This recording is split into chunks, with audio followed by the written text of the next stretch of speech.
ถือว่าช่องสวรรค์บรรณาก็ได้มาอัปเดตมาหลายครั้งหลายหนแล้วแหละก็ถือว่ามาเบิ่งเติมว่าเมื่อนี้บังเอิญมาแจ้งบอกว่าจะเป็นห้านสิ้นเพใหม่เพื่อนมาตบมาแต่งประดับประดาอยู่ในจุดนี้ก็จะมีผู้คน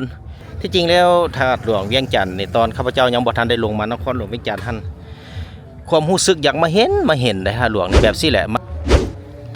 สบายดียินดีต้อนรับเข้าสู่ช่อง YouTube สวรรค์บรรณามื้อนี้จะนำพาผู้ชมไปรับชมบรรยากาศในยามหัวแรงอยู่ที่นครหลวงเวียงจันทร์บัดนี้จะพาผู้ชมไปเบิ่งเฮือนทรงลาวที่ว่าหน้าผาคือว่าหน้าผาเฮือนทรงลาวนั่นแหละที่ว่าในช่วงบุญนมัสการพระธาตุหลวงและแต่ละปีเพิ่นเปิดให้ผู้คนเข้าชมไปถ่ายรูปถ่ายหอยอยู่นั้นบัดนี้เป็นมื้อปกติเด้อบ่มีบุญจะพาผู้ชมไปเบิ่งว่าจะเป็นแบบใดเพิ่นจะรักษาไว้แบบใดอยู่ในเฮือนดังกล่าวนั้นหลายคนก็อาจจะจับตามองเบิ่งว่าภายหลังสำเร็จบุญแล้วเฮือนจุดนั้นจะเป็นแบบใดก็ถือว่ามื้อนี้ซ่องYouTube สวัสดิ์บรรณาก็จะได้เก็บภาพบรรยากาศมาให้ผู้ชมนะครับสมมื้อนี้ก็เป็นวันที่22เดือน8ปี2026ก็ถือว่าเป็นมื้อวันศีลเนี่ยก็ถือว่ามามื้อนี้นี่ก็ถือว่ามีได้ยินเสียงครูบาเพิ่นเทศน์ได้ผู้ชมเพราะว่าอยู่ในช่วงนี้ก็เป็นมื้อเข้าพรรษาปวารณาประจำปี2026เป็นทีเข้มห้อยพุ่นจะย่างไปพุ่นแล้วก็โค้งไปเบิ่งหอปู่ศรีสัตนาคราชแล้วก็หลังจากนั้นก็จะไปเบิ่งหน้าผาเฮือนลาวคือว่ามีรถจอดอยู่นี่หลายอาจจะมีผู้คนมากราบมาไหว้มาสักการะบูชาเพราะว่าเป็นมื้อวันศีลเนี่ยนี่ก็จะเป็นแบบนี้นะผู้ชมนะแต่ว่าอยู่ที่นครหลวงเวียงจันทร์ก็บ่ว่าแต่นครหลวงเวียงจันทร์เนาะถ้าเป็นมื้อวันศีลแบบนี้ก็จะมีอยู่ตั้งแฝงเส้นกันได้ก็จะมีไปกราบไปไหว้ไปจุดธูปจุดเทียนในมื้อวันศีลนะ8 ค่ำบ่แต่ว่าศีลดับศีลขึ้นมือเพลงนี่นอกจากนั้นแล้วก็มาจุดนี้ก็จะมีผู้คนขายดอกไม้ธูปเทียนเป็นชุดสีขาวอีกคนหลายได้เนี่ยเพื่อนมาฟังเทศฟังธรรมอยู่ในเดินธาตุหลวงอยู่ในกรมเรียนธาตุหลวงบ่แม่นเดินธาตุหลวงนี่ตอนนี้เพื่อนก็เทศอยู่ในกรมเรียนธาตุหลวงนั้นถ้าว่าใครก็อยากไปกลับไปไหว้ไปนั่งไปผ่านไปฟังเทศฟังธรรมก็ถือว่าเข้าไปได้มาฮอดจุดนี้แล้วนี่ก็จะเป็นหอปู่ศรีสัตนคราชแม่นบ่นี่ก็ถือว่าช่องสวรรค์บรรณาก็ได้มาอัปเดตมาหลายครั้งหลายหนแล้วแหละก็ถือว่ามาเบิ่งเติมว่ามื้อนี้บังเอิญมาเจอมื้อวันศีลก็ได้ว่าได้เห็นเป็นภาพแบบสินี่สาธุมากับ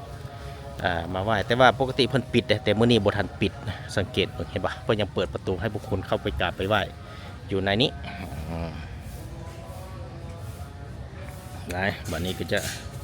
คอยชมคอยเบิ่งนอกจากนั้นแล้วอยู่ในจุดบริเวณดังกล่าวเพิ่นรักษาไว้จะมีต้นโพอยู่4ต้นอยู่อ้อมรอบบริเวณดังกล่าวนี้ก็จะเป็นอันนั้นขอโทษเด้อบ่แม่นวันศีลนะขึ้น8 ค่ำเดือน9ปีมะเมียผู้ชมจะขึ้น8 ค่ำเดือน9ปีมะเมียมื้อนี้นะบ่แม่นวันศีลใหญ่หรือว่าศีลน้อยเพิ่นเอิ้น8 ค่ำเดือน9ปีมะเมียนี่เองก็นี่แหละจะว่าเป็นศีลน้อยศีลใหญ่ก็จะมีผู้คนมากราบมาไหว้มาสักการะบูชานี่ได้นอกจากนั้นแล้วอยู่ในจุดบริเวณเพิ่นกราบไหว้นี่ก็ยังมีห้างขายเครื่องเพิ่นขายวันจันทร์วันอาทิตย์ก็ถือว่ามาตอนค่ำแล้วเดี๋ยวเพิ่นก็ได้เริ่มทยอยปิดแล้วผู้ชมเว้ยเกิดซื้อซอง YouTube สวรรค์บรรณาก็ได้มีเพียงแต่เอาต้นหัวค่ำนี่แหละมาให้ผู้ชมนะครับสมสาธุมี7 หัว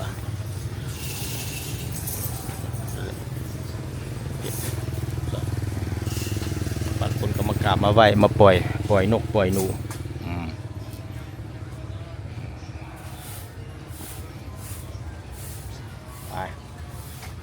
อยู่ในโซนเบื้องนอกนี่ก็จะมีเพิ่นเบื้องในเพิ่นบ่ให้จุดธูปส่วนธูปมาจุดทางเบื้องนอกอยู่ในก็มีจุดเทียนเบื้องนอกพี่ปกติเพิ่นปิดแต่5 โมงเพิ่นบ่ปิดเพราะว่ามีผู้คนมากราบมาไหว้ในมื้อวันศีลเหมือน8 ค่ำเดือนขึ้น8 ค่ำเดือน9ปีมะเมียหรือว่าพศ2569นั่นเองนี่ก็จะเป็นเพิ่นว่าวังปู่ศรีสัตนคราชนี่ ก็อยู่ในจุดสถานที่ดังกล่าวนี่เพิ่นเขียนห้ามไว้เลยว่าก็คือห้ามครอบครัวหรือว่าทำพิธีบวงสรวงฟ้อนลำเต้นเพราะว่าเคยมีในสถานที่แบบสิก็จะมีผู้คนมาฟ้อนบวงสรวงหรือว่าเต้นลำนี่ฉะนั้นเพิ่นได้เปลี่ยนติดป้ายห้ามและห้ามเด็ดขาดก็ถือว่าปล่อยนก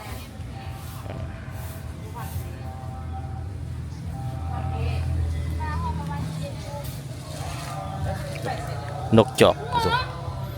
ปล่อยนกปล่อยหนูก็ถือว่าเป็นความเชื่อของส่วนบุคคลก็เป็นแบบสบายใจที่ว่าได้มาปล่อยนกปล่อยหนูปล่อยเอี้ยนแล้วก็แล้วแต่อยู่ทางพื้นนานี่เพิ่นก็จะมีขายครบสุดบ่ว่าจะหมักเบงทูบเทียนบูชากันแล้วแต่ไผสะดวกก็เก็บมาแต่บ้านก็ได้เริ่มมาซื้อการบริการของเพิ่นอยู่นี่ก็แล้วแต่ความสะดวกแบบนั้นบัดนี้ข้าพเจ้าจะย่างไปทางเบื้องนี้พุทธจะออกไปทางโซนเมืองที่ว่าเป็นณภาเฮือนลาวหั่นแหละเพิ่นก็ยังปะไว้ให้เห็นอยู่ในหั่นอยู่มีเพียงแต่ว่าฮอดยามเพิ่นเตรียมจัดงานบุญนมัสการพระธาตุหลวงแล้วเพิ่นก็จะได้การปรับปรุงขึ้นตื่มนั่นเองที่ว่าบางห้านก็ยังบ่ทันได้ปิดเลยโดยเฉพาะแม่นห้านขายพวกเสื้อผ้านี่ก็แล้วแต่ความสะดวกหลายห้างก็ปิดละเพราะว่าเฮามาค่ำเด้ทุกวันจุดนี้ก็จะเป็นจุดขายหมักเบงดอกไม้ทูบเทียนบูชาก็ต้องขอบใจ FC ทางภายในและต่างประเทศที่ช่วยเสียสนับสนุนช่อง YouTube สวรรค์มนาด้วยดีเสมอมาผสมก็ถือว่าเป็นอีกนี่แหละบรรยากาศก็ถือว่าสามารถแลกเปลี่ยนได้อยู่ทั้งต่างแขวงเพิ่นเฮ็ดจัดคล้ายๆคือกับอยู่พี่บ่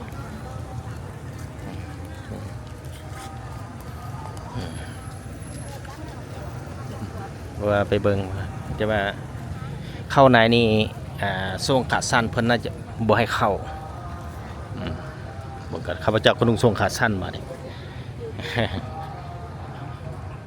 ไปเบิ่งไกลๆเบิ่งกฎระเบียบเพิ่นก่อนนี่ทางเบิ่งในแกะเลยนะเบิ่งกฎระเบียบเขาสมนี่จะมีกฎระเบียบเด้อผู้ชมเอ้ยอ่านเบิ่งกันเด้อข้อห้ามใส่เกิบใส่หมวกขึ้นหอไหว้พระโอแม่นและนุ่งถือสุภาพห้ามจับวัตถุที่นำมาแสดงตามกรมเรียนและหูปแต้มอยู่อย่างได้พิธีห้ามเอา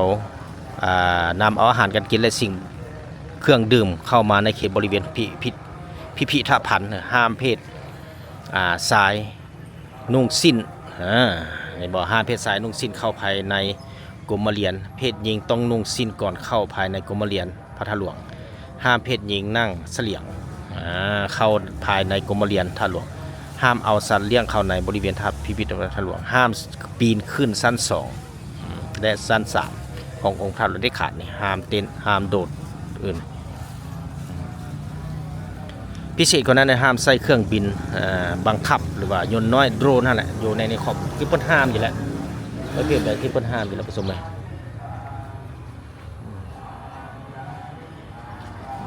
เพื่อนจะมีอยู่ทางบนไหนข้าพเจ้าจะไม่ได้เข้าแต่อยู่จุดนี้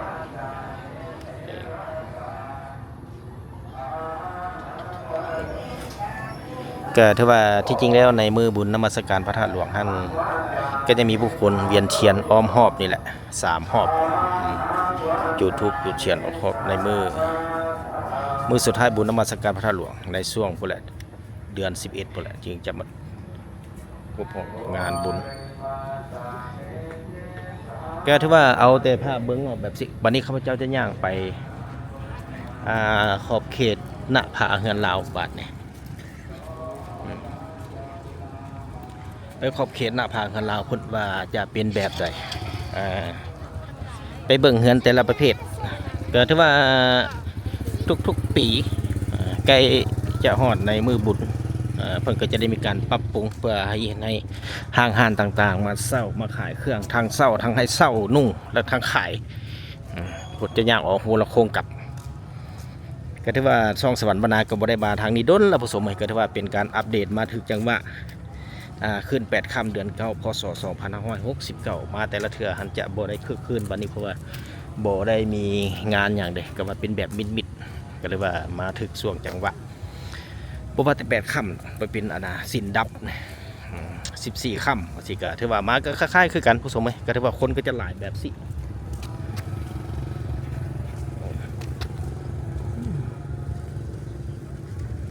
ไปเข้าไปในจิบมียุ่งหลายสมบูรณ์แล้วเข้าไปต้องขอบใจ FC ทางภายในและต่างประเทศที่ช่วยเสียสนับสนุนช่อง YouTube สวัสดิ์บรรณาด้วยดีเสมอมา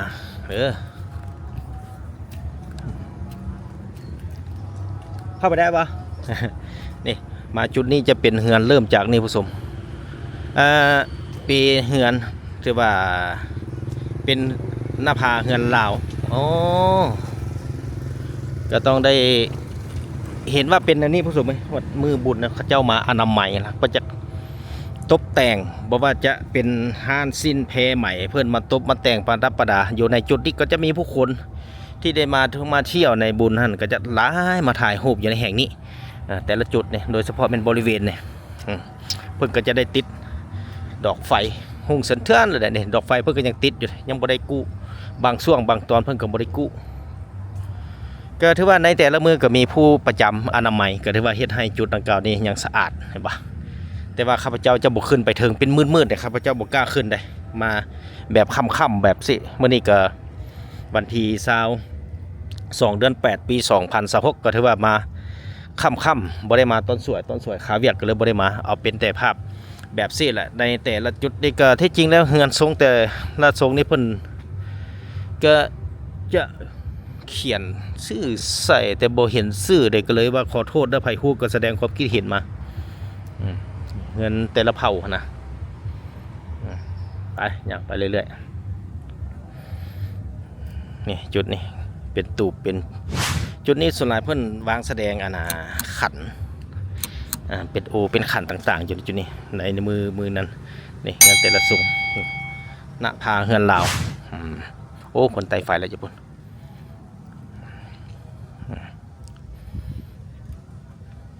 ก็ถือว่าในยามค่ายข้ามลงแรงเขาก็สามารถมาสมมาเบิ่งได้อยู่ในจุดนี้เป็นอีกหนึ่งสถานที่ก็เป็นแบบส่วนสาธารณะที่ว่าตอนรับทุกท่านที่เข้ามารับชมรับเบิ่งแต่มาสังเกตเบิ่งพื้นในซุ่มแต่ว่า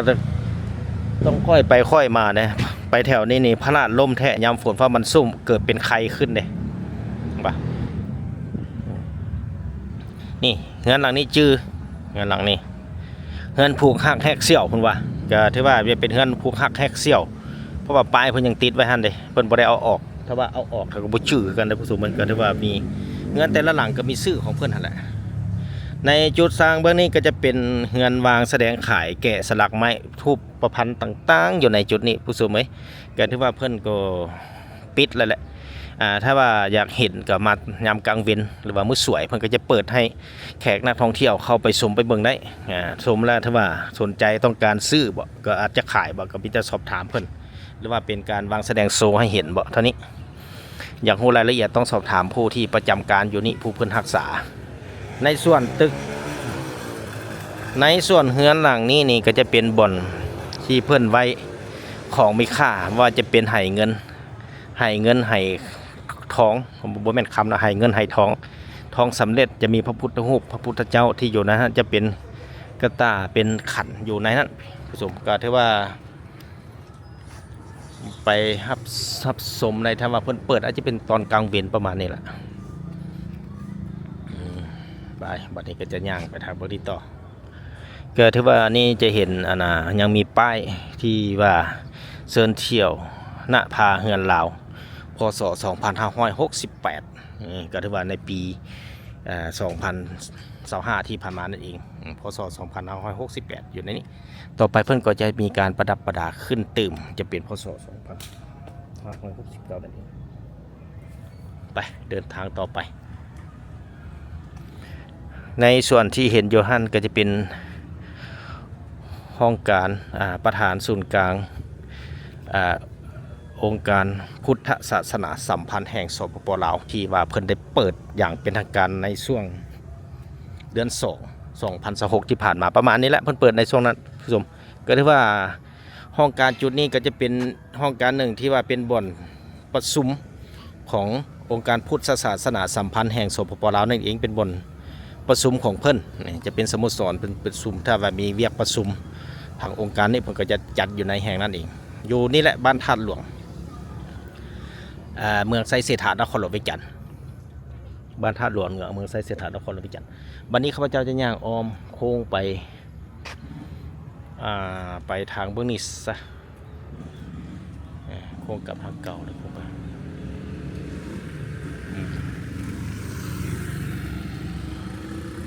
วันนี้ออกไปทางเบื้องนี้ไปกระเทินได้มาทางนี้ผสมจะออกไปพิษเลี้ยวซ้ายเข้าไปนี่ไปทางข้างสิมของวัดธาตุหลวงเหนือนี้ได้จะไปสอดใส่บอนเจ้าไซเสถาที่อยู่ทางเบื้องหน้าพระธาตุหลวงวิจันทร์นั่นเองก่อนอื่นต้องขอบใจ FC ทางภายในและต่างประเทศที่ช่วยเสียสนับสนุนช่อง YouTube สวรรค์บรรณาด้วยดีเสมอมาเพื่อจะได้รับข้อมูลข่าวสารอัปเดตมาให้ผู้ชมก็ถือว่าสามารถแสดงความคิดเห็นได้ว่ามากจุดใดบ้องใดก็ข้าพเจ้าจะพยายามสรรหาจัดมาให้ผู้ชมได้รับชมเท่าที่จะได้รับชมได้ก็ยกเว้นอยู่ต่างแขวงถ้าว่าบ่มีโอกาสได้ไปข้าพเจ้าก็บ่ได้ไปเพราะว่าค่าเวียกค่างานได้ผู้ชมเลยก็เลยว่าใช้เวลาว่างๆเลิกเวียกเลิกงานแบบสี่ละก็ถือว่าได้ใช้เวลาน้อยๆก็เฮ็ดให้วิดีโอแต่ละเทื่อนี่จะเป็นแบบเมื่อคืนหัวค่ำเลยนะผู้ชมไหม ป่านนี้ก็จะย่างไปนี่แหละองค์การสำนักงานประธานศูนย์กลางองค์การพุทธศาสนาสัมพันธ์แห่งสปป.ลาวนี่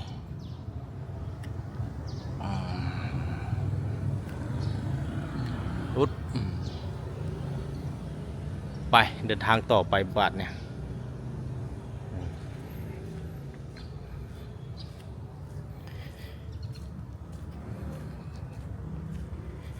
นี่ออกไปนิกไปสอดอัน ธาตุหลวงไปสอดจุดเก่าที่เริ่มต้นนี้บัดนี้ก็จะออกไปทางเดินธาตุหลวงแล้วไปเบิ่งเดินพ้นเพราะว่านายามค่ำๆแบบสิละยังมีผู้คนย่างเลาะอยู่เขตนั้นหลายบ่หรือว่าเป็นแนบใดโอ้รู้สึกว่าได้ยินเสียงบรรเลงโป่งลางมาผสมโอ้เบิ่งทางนี้อยู่ทางเบื้องหน้านี่ก็จะเป็นอีกจุดหนึ่งที่ซิแมนบ่อนกุฏโบแมนกุฏิหรือว่าเป็นบ่อนสิมมิดสิมที่มีพระเจ้าอยู่ในฮั่นส่วนกุฏิแล้วมันอยู่พี่ผู้ชมเป็นกุฏิอันนี้นี่ก็จะเป็นสิมทางข้างในขึ้นเพิ่นก็ได้มีการตกแต่งจะมีดอกบัวสวยงามไป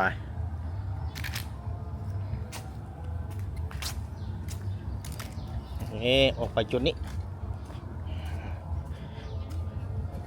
มือบุญเราคนเต็มเปลี่ยนตามวนตาสื่นผู้ชมเว้ยเนี่ยจุดนี้ก็ค่อยไปค่อยมาละมันระวังนะเพราะว่ามืดแท้ๆเลยอันนี้นะเป็นจุดที่เพิ่นปูนอน8 เหลี่ยมไปนอน6 เหลี่ยมขอโทษนอน6 เหลี่ยม ปูอยู่ในแห่งนี้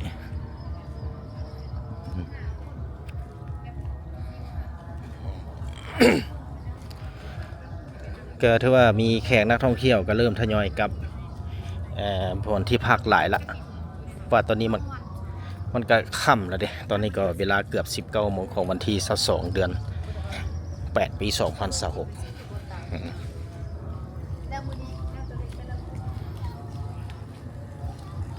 นี่เดินธาตุหลวงก็ถือว่ามาเห็นพระธาตุหลวงตอนนี้เพิ่นได้ไต่ไฟสาดใส่เห็นปะสังเกตสวยงามเพิ่นเพราะว่าอยู่ใน4 แจแล้วก็อยู่ข้างอีกเพิ่นไต่ไฟสาดขึ้นไปเพียงแต่ว่าเพิ่นบ่ได้ไต่อยู่จอมอีกดอกหนึ่งถ้าว่าเพิ่นไต่อยู่จอมในส่วนหลายมันติดตั้งในช่วงมือบุญนมัสการพระธาตุหลวงเพิ่นก็จะไต่ดอกไฟอยู่จอมถึงก็ถือว่าอยู่ในช่วงนี้เพิ่นก็มีแต่ไต่ออมอยู่นี่ส่วนไหนก็เป็นมือวันศีลน้อยศีลใหญ่เพิ่นก็จะได้มาไต่แบบสิเพราะว่าช่วงนี้เป็นช่วงเข้าพรรษาเด้ผู้ชม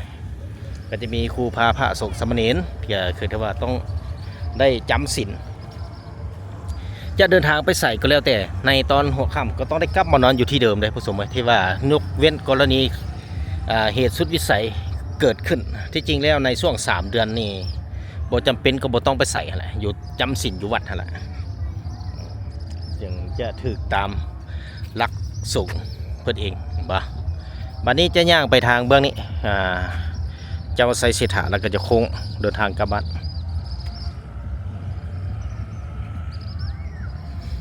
มาอัปเดตก็ถือว่า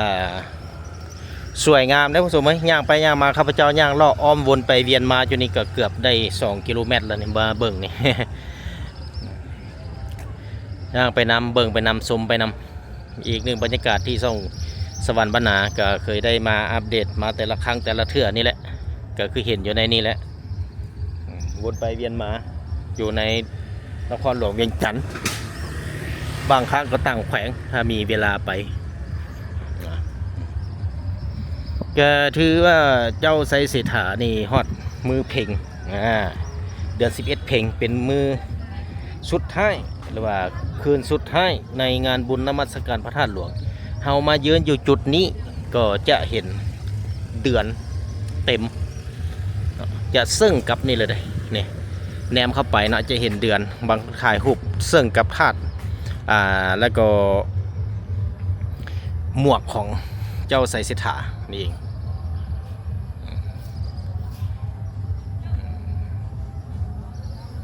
ข้าพเจ้าจะบอกเข้าไปเบื้องในเนาะมีแต่ว่าเอาภาพอยู่ทางเบื้องนอกให้เห็นแบบซีก็โอเคละก็ที่จริงแล้วเข้าไปอ่านเบื้องประวัติของเพิ่นก็จะมีอยู่ในแต่ละและก็คำกราบไหว้เจ้าไซเสถานี่เอง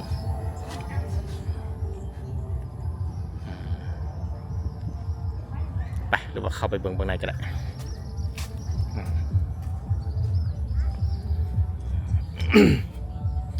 เข้าไปเบื้องในนี่ก็จะเป็น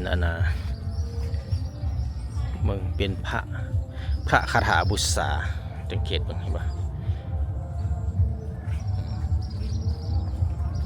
ก็จะเห็นเป็นพระคาถาบุษาสมเด็จพระเจ้าไสยะเศรษฐาธิราชที่จริงได้อ่านชื่อเต็มสมเด็จพระเจ้าไสยะเศรษฐาธิราชตัวซอได้บ่เป็นตัวสอได้ผสมเลยที่หลายเวลาสารต่างเขียนตัวสอแม่นบ่ถูกที่จริงแล้วพระสมเด็จพระเจ้าไสยะเศรษฐาธิราชหันลิ้นจะอยู่ตรงนี้บางคนก็มากราบมาไหว้เนี่ยมีเอาทูบจุดทูบอยู่พุ่นบนจุดทูบเทียนวางไว้บริจุดมีจุดทูบจุดเทียนอยู่พุ่นบนจุดที่เพิ่นให้จุด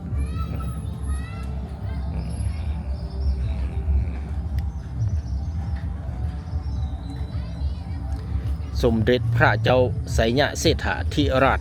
เขียนถึกส่วนไหนเป็นตัวสอบุถึกไปวันนี้ก็จะได้เดินทางย่างไปทางเดินหลังจะเดินทางกลับบ้านอีกหนึ่งบรรยากาศที่ช่องYouTube สวรรค์บรรณาได้เอาภาพบรรยากาศในยามหัวแรงแบบซีแหละมาให้ผู้ชมนะครับสมก็ต้องขอบใจหลายๆก็ที่ว่ามีหลายๆ FC ที่ว่ายังช่วยเสียสนับสนุนซองนี้ด้วยดีเสมอปดเกือบเลยผู้ชมปดเกือบ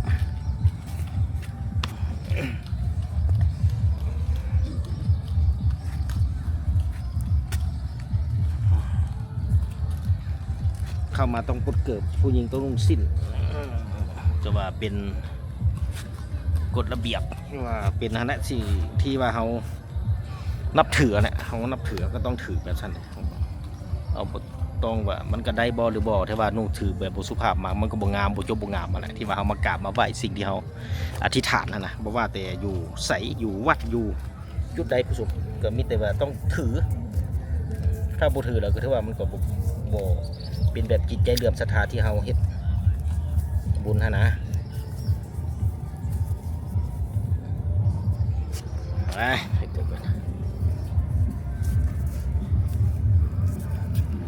ขากลับนี่ก็จะเดินทางไปทางเดินพุ่นแหละทางเดินพระธาตุหลวงเวียงจันทร์นี่ไปออกไปพูดจุดนั้นแล้วก็จะกลับบ้านเอาอีกวันหนึ่งย่างถอยหลังว่ะสวยงามคนไตแสงไฟแสง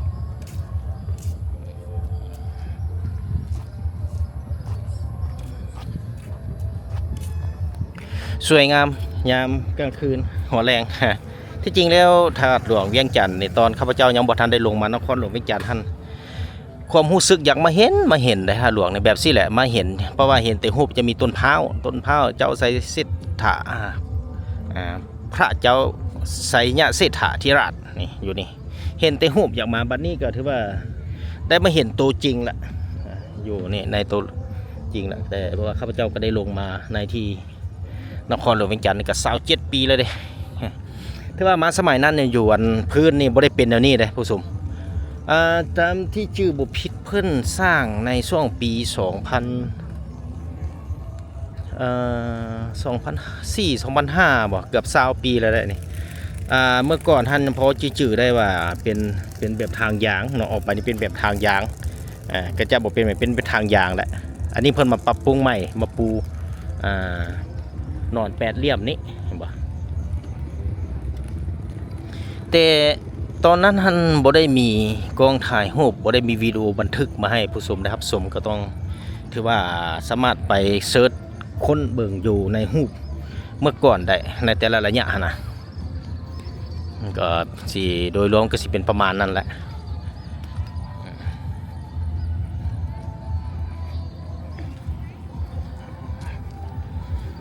วันนี้ก็จะเดินทางไปฮอดเพื่อแล้วกลับบ้านเนี่ย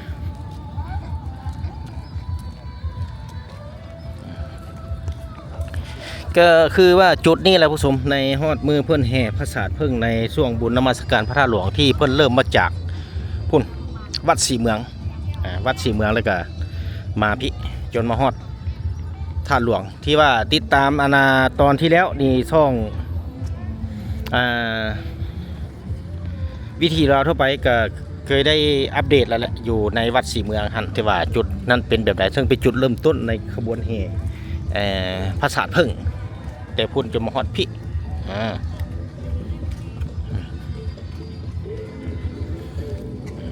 ก็ถ้าไปอีกในบรรยากาศไทยฝนโบตกนี่ก็เป็นแบบซี่แหละฝนโบตกก็มีคนมาหลายในยามหัวแรง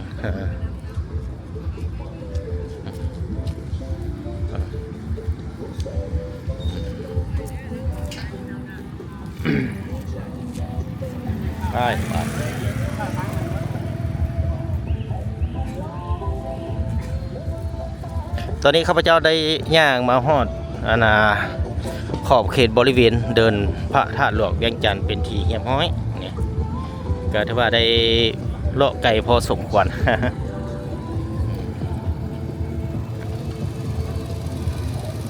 ก็เป็นยังไงท่านผู้ชมมาฮอดนี่ก็นำเสนอวิดีโอตอนนี้จะขอจบเพียงเท่านี้พบกันใหม่ในตอนต่อไปขอลาก่อนบ๊ายบาย